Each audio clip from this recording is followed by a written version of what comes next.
नमस्कार साथियों, 107.8 FM radio जय घोष पर आपके साथ है आपकी दोस्त समरीन। और आज हम आपसे बात करने वाले हैं विश्व के सबसे बड़े प्रकाशोत्सव के बारे में, जो कि इस वक्त राम के नगर अयोध्या में आयोजित होने जा रहा है। और इस पर चर्चा करने के लिए हमारे साथ इस वक्त जुड़ चुके हैं संस्कृति और पर्यटन के प्रमुख सचिव मुकेश मेश्राम जी। सर, बहुत बहुत स्वागत है आपका। धन्यवाद आपका। सर, दीपोत्सव 2022 की अगर बात की जाए तो इस बार का ये दीपोत्सव और ख़ास इसलिए भी हो जाता है क्योंकि हमारे यशस्वी प्रधानमंत्री इसमें शामिल होने जा रहे हैं। तो क्या कुछ अलग और ख़ास कर रहा है संस्कृति विभाग इस बार?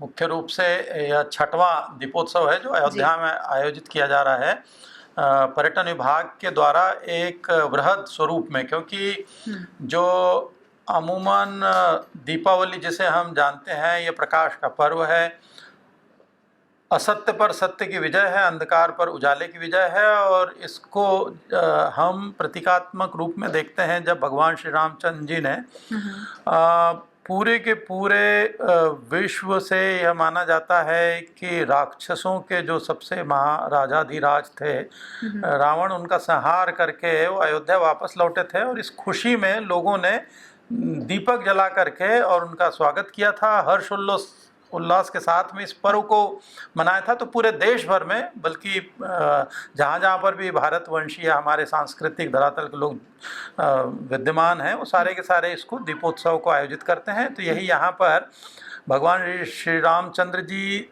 जानकी जी और लक्ष्मण जी, इन तीनों के स्वरूप पुष्पक विमान से यहाँ प्रतीकात्मक रूप में आते हैं, उनका सभी लोग स्वागत करते हैं। फिर रामकथा पार्क में एक बृहद कार्यक्रम आयोजित होता है जिसमें कई प्रकार के सांस्कृतिक आयोजन भी होते हैं, साहित्यिक आयोजन होते हैं, उसमें काव्य पाठ होते हैं। और इस बार 8 देशों से रामलीलाओं को आमंत्रित किया गया है और 10 प्रदेशों से। तो सारे के सारे अलग अलग तिथियों में 22-23 दोनों तिथियों में अपनी रामलीलाएं प्रस्तुत करेंगे।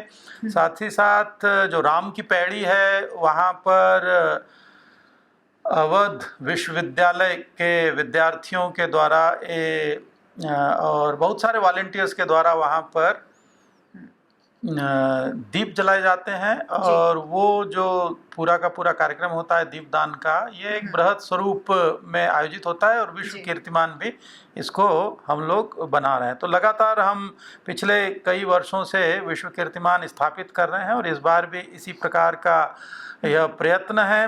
और सरयू आरती होती है, पूरे अयोध्या को सजाया जाता है, सभी चौराहों पर भी सांस्कृतिक आयोजन होते हैं और वहाँ पर भी दीप मालिकाओं से उसे स्कूलों को, मठ मंदिरों को, जो ऐतिहासिक पौराणिक स्थल है उन सबको प्रकाशित किया जाता है।